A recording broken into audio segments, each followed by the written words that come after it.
Happy Sunday. Today is December 1st, 2024. There are 31 days left in the year. Okay, and during this month, as you may already seen, it's all about reflecting. Reflecting for 2024, yeah, of course. But I'm reflecting for my life from a time I was a child, things I can remember I went through on way up until today, me as a 58-year-old woman.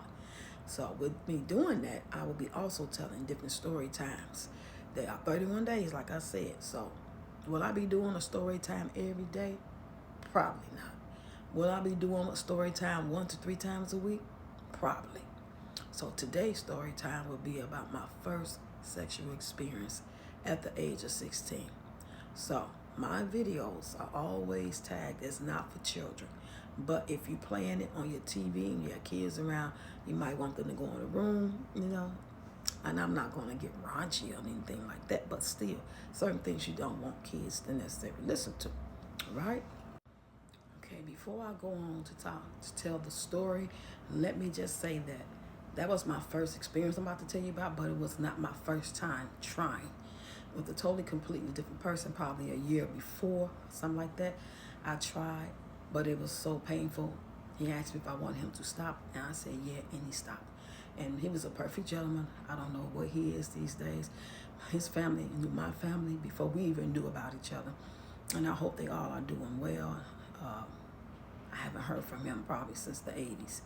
Anyway, I just want to point that out because just because you remember your first experience doesn't mean that you don't remember the first time you tried this or you kissed or whatever like that. But I'm talking about the actual first time I actually went through with the whole ordeal experience, okay? I was 16 years old. I started dating this young man. May his soul rest in peace. Okay, I'm back. So I was 16 years old when I met him and started dating him. But I believe I was still 16, but going closer to 17 because I remember making him wait 6 months. I told him and I told myself that if you really want me, you're really serious and you ain't just trying to hit it quit, which we didn't use those words back then. But you was for real about this, and it wasn't about just doing what young people like to do when they doing what they do, trying to keep it clean. Then you'll wait. And he agreed. So we was together every day. We were the same age. My birthday September 11. His birthday September 27. I was a Virgo. He was a Libra. Very nice, kind guy. Soft-spoken guy. But he had a way of getting in trouble by hanging with certain guys and doing certain things he shouldn't be doing because he wanted to be like, you know how you want to be accepted by your peers? You want somebody to be friends with you. You want them to think you was cool and not a lame or whatever. He was totally opposite when it came to that. Because me, I was telling my friends when I was 12 and 13, and they was talking about their experiences, and I was like, I'm not doing that. And they used to tease me and call me Virgin Mary. Yeah, but anyway, so back to this. So he waited 6 months. So I thought, I'm also telling this story on this video because I want to actually touch on what me as a 58-year-old woman would tell my 16-year-old self. Okay? I'm going to make a short video saying that as well in the shorts. So I thought he was waiting. He wasn't even in school, but he was so nice. He made sure I ate every day. If I wanted something special, if I was over his grandma's house, because he lived with his grandma, which was like 2.5 blocks from me. If he had food cooking or whatever, he'd offer to me, and we end up getting jobs together later down the line. But this was after the sexual experience, okay? I'm naive. I never had it before. I don't know shit from Shinola. All I knew was I thought that if I can get him to wait and not just pressure me and rush me and pressure me and rush me, then that'll be a sign to me that he is the one for me and he for real about me. Okay, so 6 months later, I believe that we did it on September 21st. Of what year, I can't remember. I don't know if it was 84 or 85, one of them, something like that. Because I remember it being his grandma's birthday. And I remember they had moved out their house that they was living in, but they still had the keys, and there's still a couple of things that need to be moved out, and that's what we did it at, which was like actually altogether about 8 blocks away from me. So right immediately afterwards, oh yes, it hurted so bad. Just trying to, you know what I'm saying, enter hurted so bad. And I expected that. I heard horror stories about it, but I've heard that after so long you get better, you don't hurt some more and you enjoy it. And I felt like it was my duty. I made him wait 6 months, right? I had to do it. And I didn't want to, but I had him wait. He had proved himself to me, so I had to prove myself to him. We in it to win it. I love him. He loves me. Blah, blah, blah. So we did it. And on it, like I said, it hurted. And right afterwards, it hurted even more because it was so sore down there.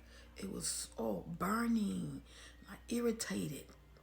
And as well as with the friction of it. It was like a combination of pain. Okay, I'm going by my day trying to, see what this going to do. Is it going to get back to normal? Going to snap back and feel normal? Or what's happening here? It might have took a day or two. Then I realized this burning ain't going nowhere. And then what is this in my panties? Child, that stuff was yellow. It was burning when I pee. So I don't know if I said nothing to him right away, but I do remember going to the doctor. My mother used to take us to this doctor on 47th Street. His name was Dr. Sidhu. I heard he's gone. Rest in peace, Dr. Sidhu. He was an Indian doctor. And he gave me some big blue pills. He told me I had this thing called trichomonas. I didn't know what the hell that was. I could barely say it, let alone spell it. But it was a big blue pill. Now, check this out. I'm only 16, going on 17. I ain't never swallowed a pill a day before in my life. So you mean to tell me after I done went through with this, had him prove himself to me, now I'm proving myself to him, I got to go through this?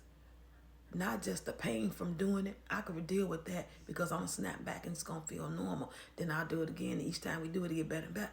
I wasn't counting the cost for him giving me no trichomonas. So I told him what the doctor said because the doctor told me to get him some pills. So they have him come up there and get some pills. I couldn't take them pills. I'm not going to lie to y'all. I couldn't take them. They was too big. I tried to crunch them up. Do y'all know I put them in orange juice, pop, or whatever I was drinking, and I threw it all right up. They wasn't made for that. I don't know how they do them now. That was in the 80s, so maybe they got a better formula or a smoother capsule or something like that to go down.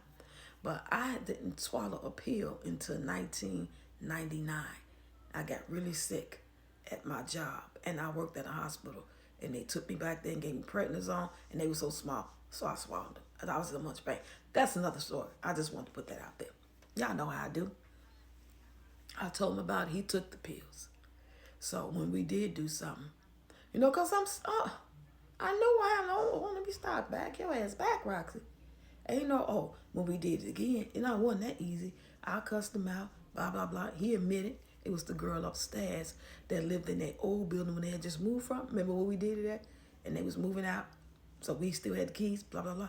The girl lived upstairs. She was one of those girls that may have been a year or two under us.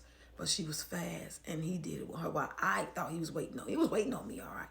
But he just wasn't waiting for me and not doing nothing with somebody else. So that's when I learned, as things like this I experienced in life, you learn to ask the right questions. So if they lie, you can't, and they can't say that you did not ask. You can't just say, do you got a girlfriend? Or are you married? You can't say that. You got to break it down. You got to be like, are you intimate with somebody? You know what I'm saying? Because whether they married or not, they might not claim. I'm married. I ain't claiming that. I ain't. But that's another story for another day. So at the end of the day, I cussed him first. I didn't trust him. So when I did finally do it, I had condoms, of course. And I just kept dishing and taking the creams and stuff like that. It took a long time for me to get rid of that, y'all. Because we talking about, like I said, 84, 85, somewhere from there. And we didn't have all this stuff. So I told the doctor, and he told me just to keep dishing and keep trying to take the pill. Because he said, you can't crush it out because, right, I told you, I threw it up. But eventually it did clear up, and was tested before, and it was gone. It just took a longer time.